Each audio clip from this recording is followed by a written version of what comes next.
जय साईं राम। साईं बाबा कौन थे, इसका वर्णन करना बहुत मुश्किल है, क्योंकि साईं बाबा एक चमत्कार है, एक मोजज़ा है, एक मिरेकल है, एक फिनोमिना है साईं बाबा। और जिस तरह चमत्कार या मिरेकल का वर्णन या विश्लेषण नहीं हो सकता, उसी तरह साईं बाबा के बारे में उनकी तारीफ में कुछ कहना सूरज को चिराग दिखाने वाली बात लगती है। जिस तरह सूरज है, ये बात प्रत्यक्ष और स्वयं सिद्ध है। इसको साबित करने के लिए किसी दलील देने की ज़रूरत नहीं। सुनाते जैसे हम इस अटल सच्चाई को मान लेते हैं कि सूरज है, इसी तरह साईं बाबा सर्वशक्तिमान थे और हैं। इसे भी इसी तरह अटल सच्चाई के रूप में मान लेना चाहिए। साईं बाबा की शख्सियत बड़ी निराली है। उन्होंने ना किसी नए संघ की स्थापना की, ना कोई नया मठ बनाया, ना वो खुद गद्दी नशीन हुए और ना उनके बाद कोई उनकी गद्दी का वारिस हुआ। उन्होंने किसी नए धर्म या मज़हब का प्रचार भी नहीं किया। उन्होंने तो केवल इंसानियत के धर्म और प्यार के मज़हब का प्रचार किया। वो कहा करते थे कि समस्त प्राणियों में क्योंकि इंसान ही सर्वश्रेष्ठ है, इसलिए मानवता के धर्म को निभाओ और एक अच्छे इंसान बनो, एक अच्छे मनुष्य बनो। मनुष्य पशु और प्रभु के बीच की कड़ी है। अपने कर्मों से नीचे गिरोगे तो पशु बन जाओगे और ऊपर उठोगे तो प्रभु। पशु में नीचे गिरने और ऊपर उठने की क्षमता नहीं होती, परंतु मनुष्य में होती है। अब ये तुम्हें तय करना है कि तुम क्या बनना चाहते हो, पशु या प्रभु। साईं बाबा किसके पुत्र थे, उनके माता पिता किस जाति के थे, उनका जन्म किस तारीख या किस साल में हुआ, किस स्थान पर हुआ, इसके बारे में कई धारणाएं हैं, परंतु कोई भी रिसर्च स्कॉलर या शोधकार इसका ठीक ठोस प्रामाणिक सबूत नहीं पेश कर सका। जब उन्हें प्रामाणिक रूप में देखा गया, तब वो 15-16 वर्ष के नवयुवक के रूप में शिरडी के गांव के बाहर एक नीम के पेड़ के तले बैठे हुए दिखाई।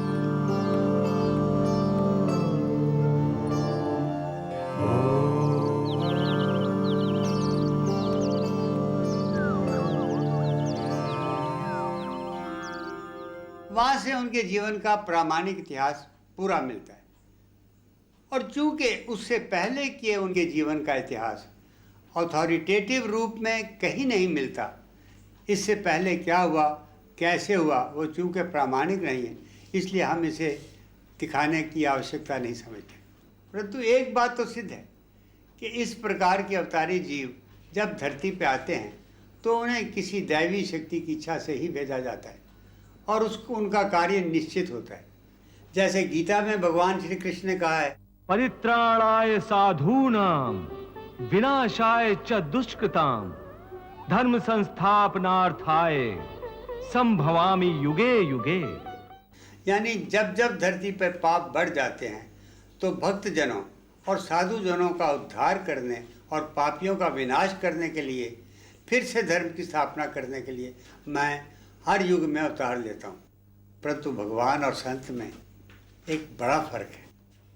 वो ये है कि भगवान का तो इतना ही कर्तव्य है कि पापियों का नाश करना, परंतु संत अवतार नहीं, अवतारी पुरुष होते हैं। वो ऐसी आत्मा होते हैं जो पापियों का नाश नहीं करते, उन पर करुणा करते हैं। उनमें करुणा का गुण प्रधान होता है। ऐसी दिव्य आत्माओं की तुलना वृक्षों से की जाती है जो पत्थर मारने वाले को भी उत्तर में फल फेंकते हैं। वो एक नदी की तरह होते हैं जो पापी की प्यास को अपने जल से बुझाती है। ऐसे ही थे साईं बाबा। साईं बाबा के जीवन पर इतिहासकारों, शोधकारों ने और उनके भक्तों ने अनगिनत और बेशुमार किताबें लिखी, लेकिन इस सारे इतिहास में 2 किताबें प्रमुख हैं जिन पर आंख बंद करके भरोसा कर सकते हैं। पहली साईं सच्चरित्र, जिसे श्री गोविंदराव दाभोलकर ने लिखा है, जिन्हें बाबा प्यार से हेमाड़ पंत के नाम से बुलाया करते थे। उन्होंने स्वयं बाबा से आज्ञा लेकर ही इस किताब को लिखा और बाबा ने जब आज्ञा दी तो आज्ञा देते हुए बाबा ने उनसे कहा था, अच्छा, मेरी जीवनी लिखोगे?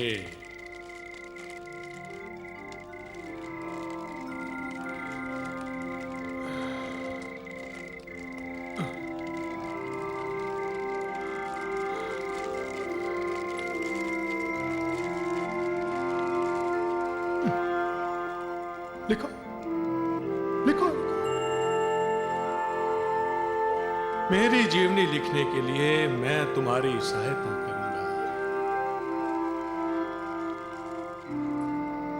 परंतु इसको अपना अहंकार त्याग कर मेरी शरण में आना पड़ेगा। और जब इसका अहंकार नष्ट हो जाएगा तो मैं स्वयं इसके अंतःकरण में प्रकट होकर स्वयं अपनी जीवनी लिखूंगा।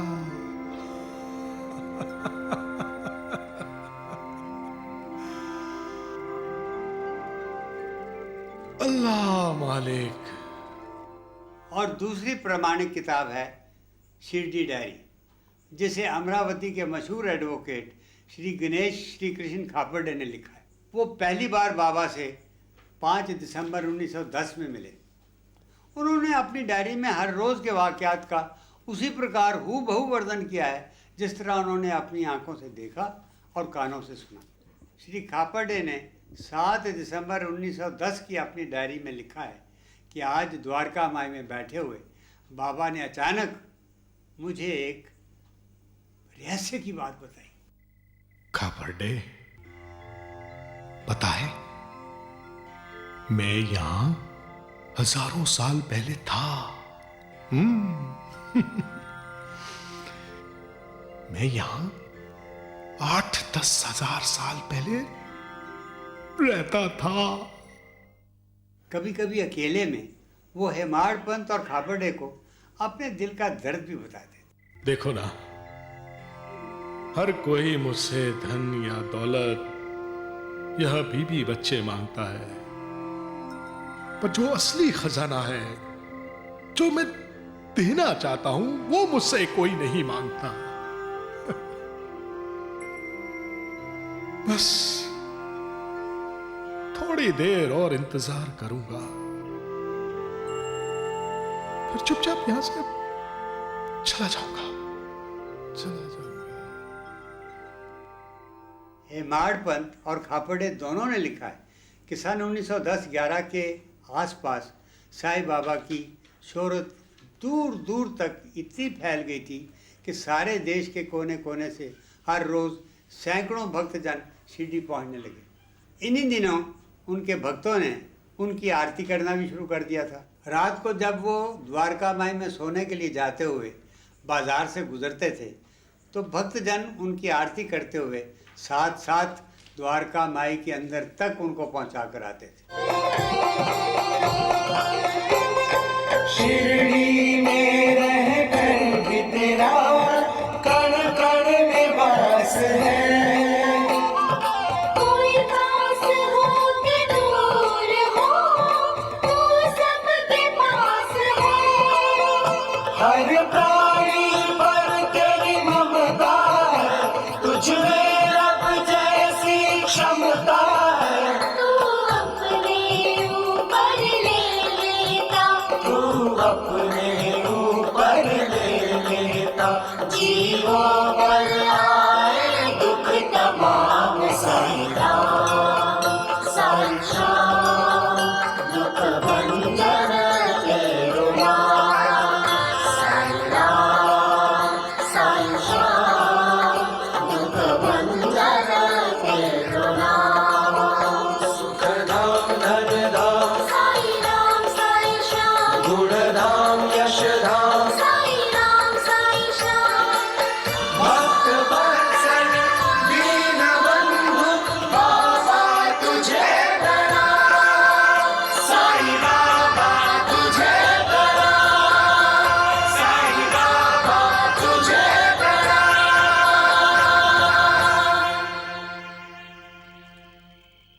अल्लाह मालिक,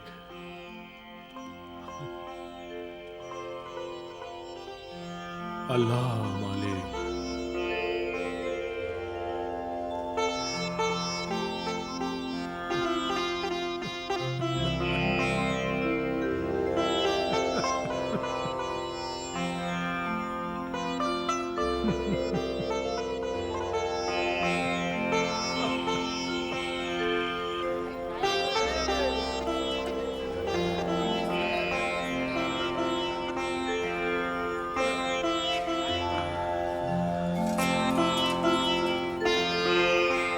सब कुछ था, बड़े ठाट बाट थे, परंतु साईं बाबा ने आखिर तक अपना फकीरी का अंदाज नहीं छोड़ा। हर सुबह वो 5 घरों से भिक्षा मांगने के बाद भिक्षा पात्र लेकर बाजार में भिक्षा मांगने के लिए खड़े हो जाते थे।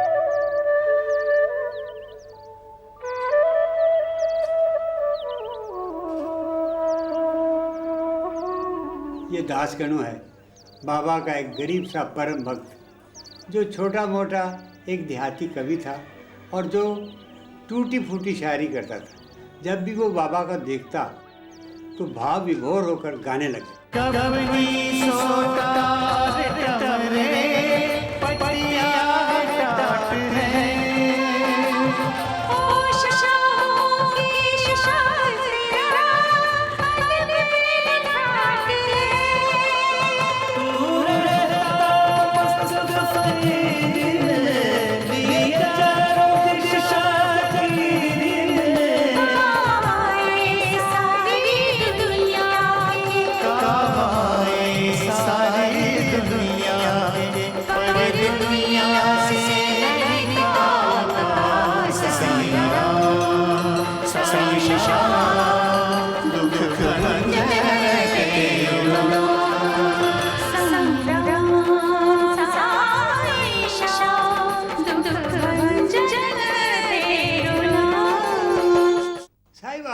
एक्सप्लेन करना उतना ही मुश्किल है, उतना ही नामुमकिन काम है जैसे कोई छोटा सा बालक समुद्र के किनारे खड़ा होकर सारे समुद्र की लहरों को गिनने की कोशिश करे। इसलिए हमने ऐसा करने का दुस्साहस भी नहीं किया।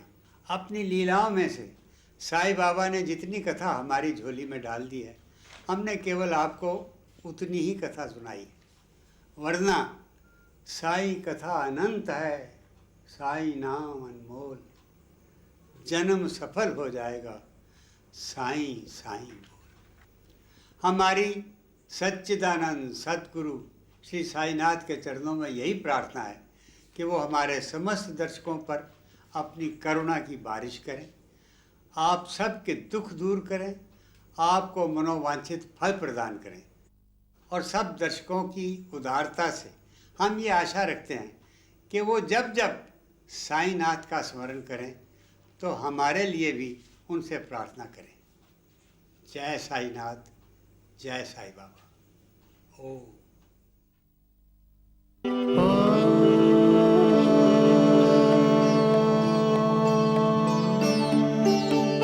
तू रहीम तू ही राम साईं, साचो तेरो नाम।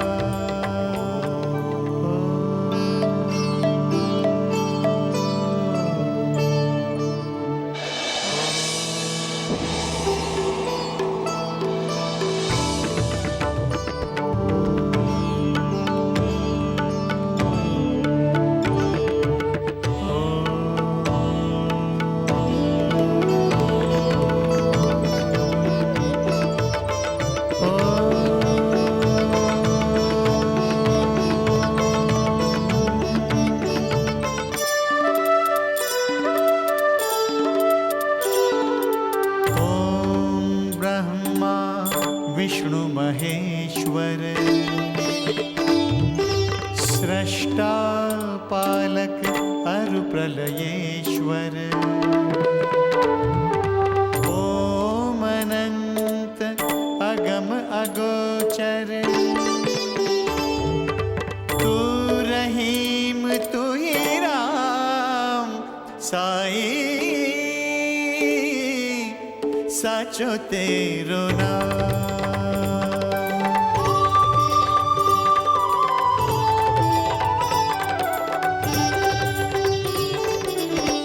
ईश्वर अल्लाह सतगुरु साईं, तू ही राम तू ही श्याम, मेरे वाहे गुरु सतनाम साईं, साचो तेरो नाम।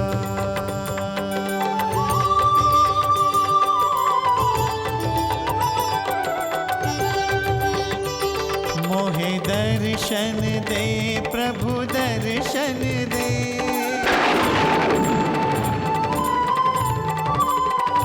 साईं राम साईं श्याम, हे अलख निरंजन दर्शन दे।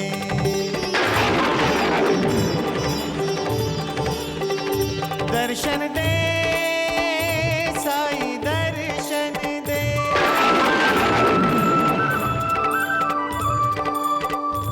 साईं साचो तेरो नाम।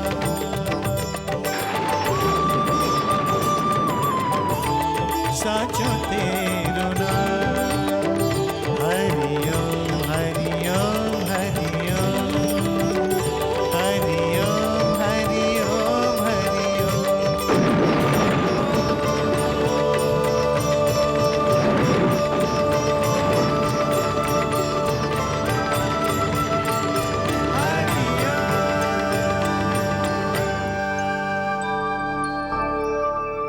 हम तुम्हारी भक्ति से प्रसन्न हुए, हम तुम्हारी भक्ति से प्रसन्न हुए वत्स। मांगो, क्या चाहिए? क्या मांगू प्रभु? अपने लिए जो भी चाहिए वर मांग लो, हम तुम्हें तत्काल प्रदान कर देंगे। प्रभु, मुझे तो आपकी भक्ति के सिवा और कुछ नहीं चाहिए, तो क्या मांगूं? केवल दर्शनों की लालसा है जो मुझे यहाँ खींच लाती है। ये उत्तर तो तुम हमेशा ही देते हो कि मुझे दर्शनों के सिवा और कुछ नहीं चाहिए। फिर आज तुम्हारी पुकार में एक ऐसी आतुरता थी जो पहले कभी अनुभव नहीं हुई। आज जब तुमने दर्शनों के लिए पुकार की तो एक भक्त की आवाज में जो परमानंद के स्वर गूंजते हैं, वो स्वर उस आवाज में नहीं थे, बल्कि एक व्यथित हृदय, एक दुखी आत्मा की पीड़ा के स्वर सुनाई दिए। इसलिए हमने सोचा कि शायद हमारे भक्त को कोई जरूरत आ पड़ी है, इसीलिए हमने तुमसे वर मांगने का आग्रह किया। आपने ठीक सुना कि मेरी आवाज में एक वेदना, एक पीड़ा के स्वर थे। ये भी सत्य है कि मैं आपसे कुछ मांगने के लिए आया हूँ, परंतु अपने लिए नहीं। फिर किसके लिए मांगने आए हो? पृथ्वी लोक के वासियों की, मृत्यु लोक के जीवों की। क्यों? पृथ्वी लोक के वासियों की क्या समस्या है? आप तो स्वयं जानते हैं, फिर भी पूछते हैं, तो सुनिए। मृत्यु लोक के वासी बहुत दुखी हैं। वहाँ के वासी पाप, अधर्म और क्रूरता के एक महासागर की भयंकर लहरों में गोते खा रहे हैं। सारे मृत्यु लोक में त्राही त्राही मची है प्रभु। तो तुम मृत्यु लोक देखकर आए हो? हाँ प्रभु, मैंने जब से पृथ्वी लोक छोड़ा है तब से अब तक केवल आपके दिव्य लोकों में घूम घूम कर अब आपकी स्तुति गान करता हूँ, जहाँ भक्ति की शीतल धाराएं बहती हैं। उन दिव्य लोकों में धर्म का सूर्य एक बड़ी सुखद ज्योति प्रदान करता है, जहाँ सिद्ध संत और साधुगण यज्ञ, हवन और पुण्य कार्यों में लगे रहते हैं। जाने क्यों अचानक मेरे मन में आया, चलो पृथ्वी लोक का भी एक चक्कर लगा लूं। परंतु वहां जाकर प्रभु और वहां की हालत देखकर मन अत्यंत दुखी हुआ। वहां मानव सत्य, धर्म और अच्छाई की राह से भटक गया है। चारों ओर हाहाकार मची है प्रभु। वहां जो देखा प्रभु, अपनी आंखों पर विश्वास नहीं आया कि आपके रचे हुए संसार में इतना दुख, इतनी पीड़ा, इतना पाप, इतना अधर्म। ममता, दया, प्रेम, सहानुभूति, सेवा भाव तो रहा ही नहीं प्रभु। वहां किसी के पास भक्ति के लिए, पूजा के लिए समय ही नहीं रहा।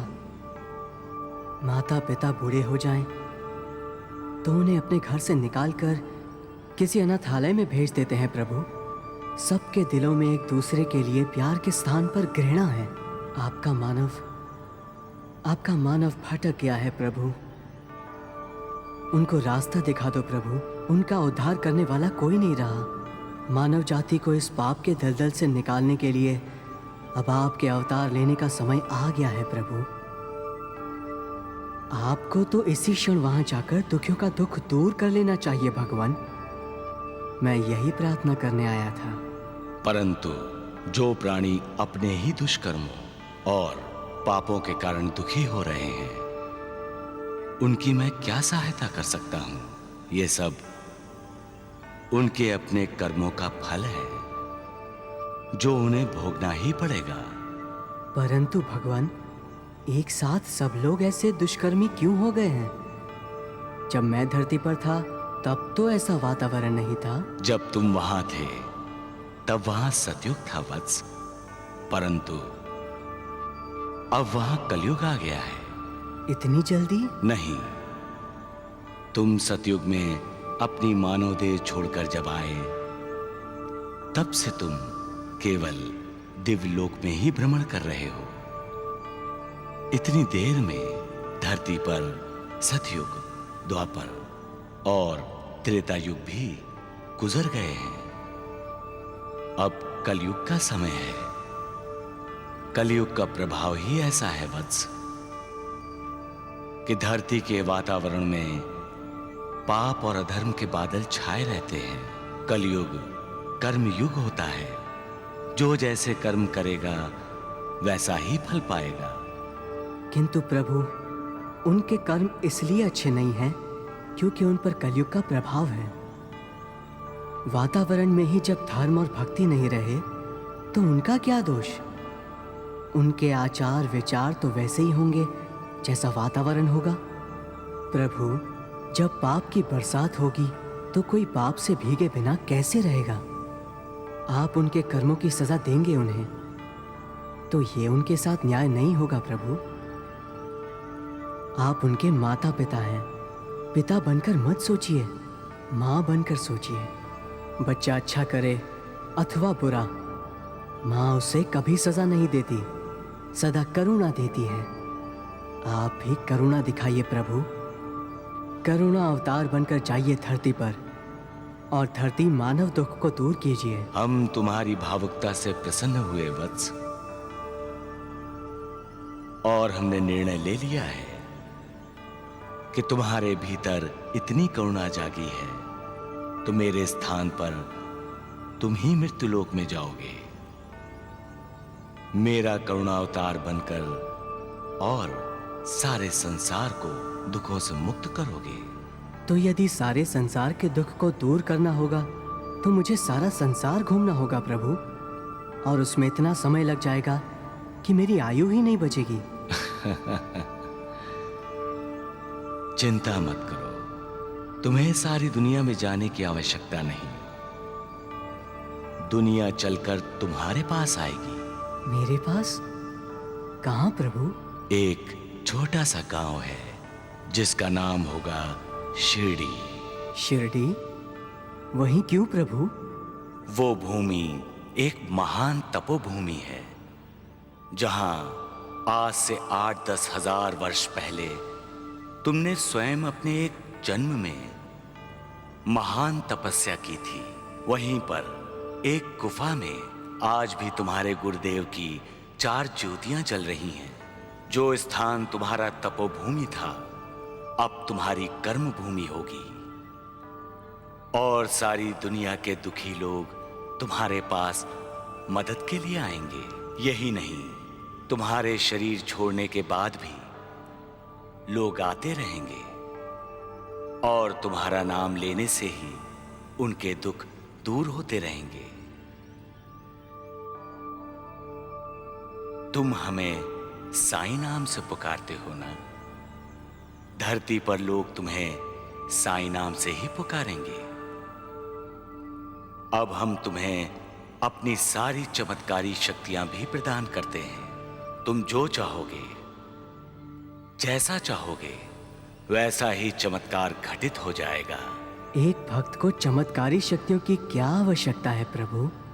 आवश्यकता पड़ती है वत्स, क्योंकि मृत्युलोक का मानव केवल चमत्कार के आगे ही नमस्कार करता है। लो, अब ये शक्तियां ग्रहण करो।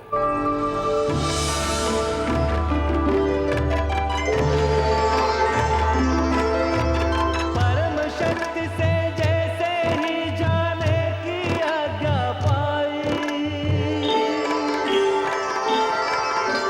कर प्रणाम जाने को मुड़ा तो और एक ध्वनि आई।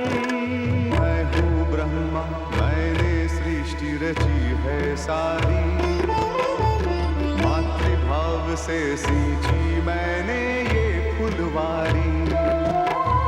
तू मातृभाव लेके जा, मेरा स्वभाव लेके जा, ये मेरा वरदान है तुझको, तुझ में सब देखेंगे मुझको।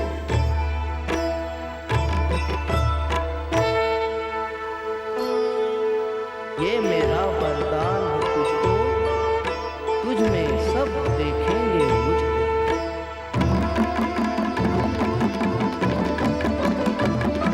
ये मेरा वरदान है तुझको, तुझ में सब देखेंगे मुझको।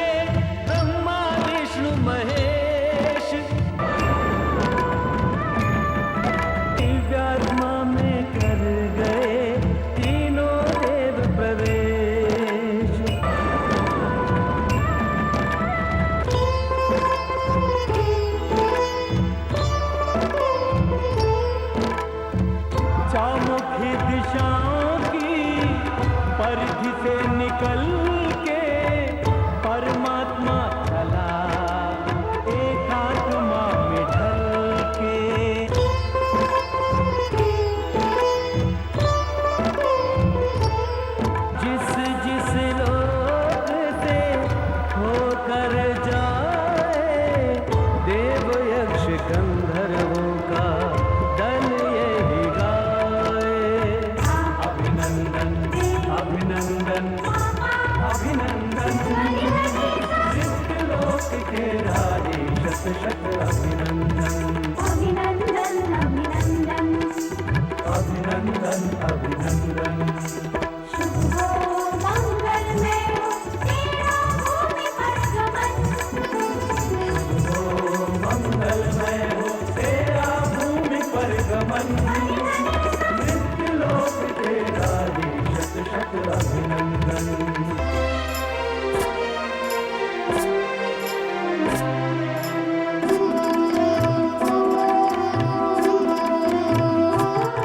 ये कौन आसमान से जमीन की ओर आ रहा, करोड़ों सूर्य का प्रकाश लेके जगमगा रहा।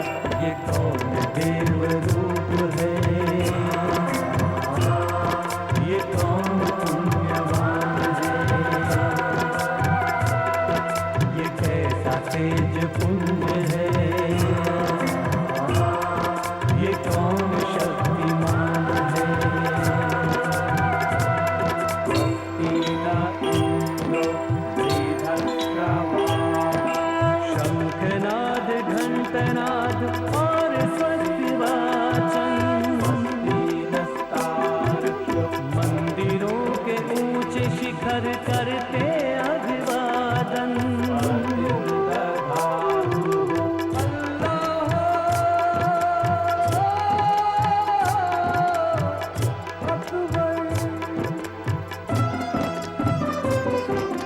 करे खैर मकदम मस्जिद की मीनारे, रागी गुरुवाणी गुरुद्वारों में उचारे। गिरजाघरों में हो रही है प्रार्थनाएं, सब उस अनदेखे को दे रहे दुआएं। अदब से हर मकाम उसको अपना कह बुला रहा, करोड़ों सूर्य का प्रकाश लेके जगमगा रहा। ये कौन देव रूप है, ये कौन पुण्यवान है, ये कैसा तेज पुंज है, ये कौन शक्तिमान है।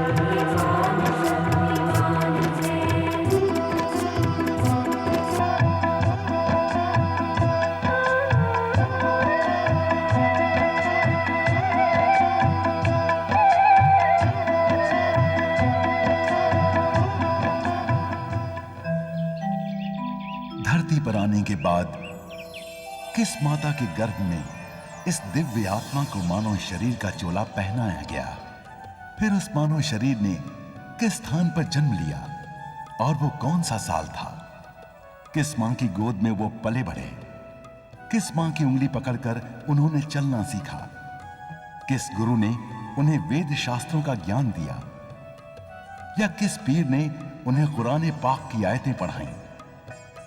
इन सब बातों का कोई ठोस या प्रामाणिक सबूत नहीं मिलता। हाँ, इस बात का ठोस प्रमाण मिलता है कि तमाम संसारियों ने उन्हें पहली बार एक नीम के पेड़ के नीचे समाधि अवस्था में बैठे हुए देखा।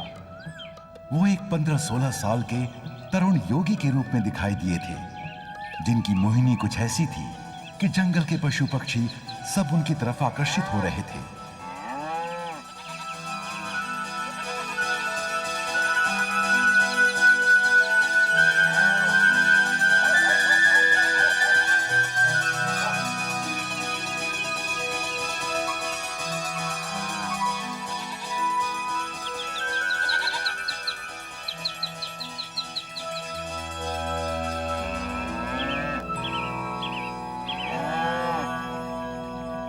गायें और बकरियों ने तो उनकी परिक्रमा करना शुरू कर दिया था।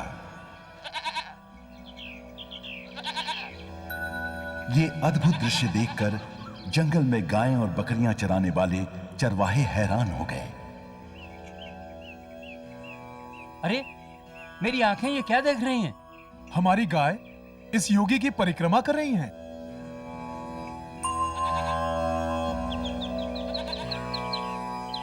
और मेरी बकरियां तो चरण स्पर्श कर रही हैं।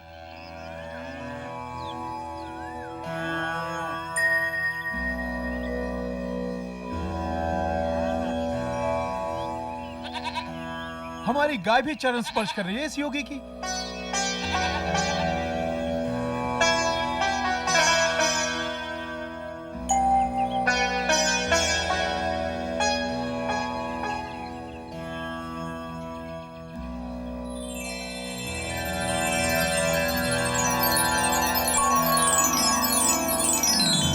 अरे देखो, पेड़ों से झड़कर फूल जोगी के चरणों में गिर रहे हैं।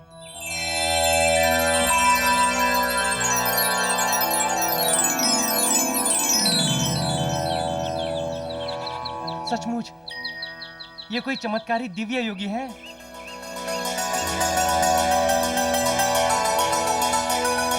मुझे तो ये कोई महाअवतार लगते हैं। चलो गांव में जाके इस दिव्य घटना के बारे में सबको बताते हैं। हाँ हाँ, चलो चलो चलो। अरे सुनो गांव वालों!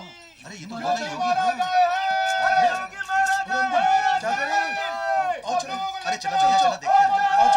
हाँ, मैं सही कह रहा हूँ। दिनकर जी ऐसा कह रहे थे। अरे गुलाब, क्या हुआ भाई? जंगल में आग लगी है क्या? कोते पाटिल जी, लगता है इन्होंने दिन में भूत देखा है। भूत नहीं, वो तो कोई ईश्वर का दूत है। क्या? ईश्वर का दूत? हाँ, उम्र छोटी है उसकी, लेकिन चेहरे पे जो तेज है, ऐसा लगता है जैसे अभी अभी सूरज में से निकला है। लेकिन वो है कौन? है किसनवा, कौन है रे वो? हमें क्या पता। कल रात तो उस नीम के पेड़ के नीचे कोई नहीं था। हमने भी पहले कभी नहीं देखा उसे। ए रामदिन, कुछ सुना तूने? क्या? उस योगी के बारे में? अरे सारे गांव में उस योगी की तो चर्चा हो रही है, जो हमारी शिरडी में प्रकट हुए हैं। हाँ, ये खबर तो पूरे गांव में जंगल की आग की तरह फैल गई है। और मैंने तो सुना है कि उस महान योगी ने प्रकट होते ही चमत्कार दिखाना भी शुरू कर दिया है। क्या कहा? उस योगी ने चमत्कार दिखाना शुरू कर दिया है? हाँ शालिग्राम जी, अपने गांव के चरवाहे हैं ना, वो बता रहे थे कि सारे पशु पक्षी उनकी परिक्रमा कर उन्हें प्रणाम कर रहे थे। ये तो सचमुच चमत्कार हुआ। इतना ही नहीं, पेड़ों से फूल झड़-झड़ कर उनके चरणों में गिर रहे थे, जैसे फूल उनके चरण स्पर्श कर रहे हो। सचमुच वो योगी कोई महान तपस्वी होगा। अरे बायजा, बायजा सुन, बायजा, कहाँ गई? बायजा, अरे बायजा, अरे कहाँ हो तुम? अरे देवा, ए बायजा, अरे बायजा कहाँ गई? अरे बायजा, बायजा तुम यहाँ हो और मैं तुम्हें घर के कोने कोने में ढूंढ रहा हूँ। ईश्वर, क्या बात है? क्या हुआ? क्यों इतने उत्तेजित हो रहे हो? अरे बात ही कुछ ऐसी है, अपने गांव में एक चमत्कार हो गया है। अग्गो भाई, चमत्कार? कैसा चमत्कार? वो जंगल में बड़ा नीम का पेड़ है ना, उसके नीचे एक योगी प्रकट हुआ है। अग्गो भाई, योगी? हाँ, अरे कल तक तो वहां कोई नहीं था, आज वहां एक बाल योगी समाधि में दिखाई दिया है। अच्छा? हाँ। अरे सुनती हो बाईजा बाई, ये क्या कह रहे हैं? क्या हुआ नूर? अरे देखो, ये तुम्हारे भाईजान बता रहे हैं कि हमारे गांव में करिश्मा हुआ है। करिश्मा। क्या हो गया? अरे इन्हीं से पूछो। बताओ ना उस्मान भाई, क्या हुआ? बाईजा बहन, सुना है उस पेड़ के नीचे अचानक एक खुदाई नूर का इजहार हुआ है, जिसकी रोशनी से सारा जंगल जगमगा उठा है। किसकी रोशनी? कोई अल्लाह का भेजा हुआ फरिश्ता होगा। ऐसा नूर तो कोई खुदा ही रूह में ही हो सकता है। कहते हैं उसका प्रकाश फैलते ही चारों तरफ से पशु पक्षी गाय बकरी सब उसकी ओर भाग भाग कर जा रहे हैं और उसके सामने माथा टेक कर परिक्रमा कर रहे हैं। ये कोई साधारण योगी नहीं है, ये कोई अवतारी जीव है। अरे पेड़ से फूल भी झड़ झड़ कर उसके चरणों में गिर रहे हैं। अच्छा, ये कैसा चमत्कार है? कल तक तो उस पेड़ के नीचे कोई नहीं था। अरे बातें ही करती रहोगी बाईजा बाई, या उनके दीदार करने को भी चलोगी? अल्लाह का भेजा हुआ कोई पीर फकीर होगा, इससे पहले कि वो कहीं गायब न हो जाए। चलो। हाँ हाँ अम्मी अम्मी मैं भी चलूंगी आपके साथ। हाँ हाँ चलो, ऐसे लोगों के दीदार से बड़ा सवाब भी मिलता है और दुआ भी लगती है। चलो चलिए बाईजा बाई।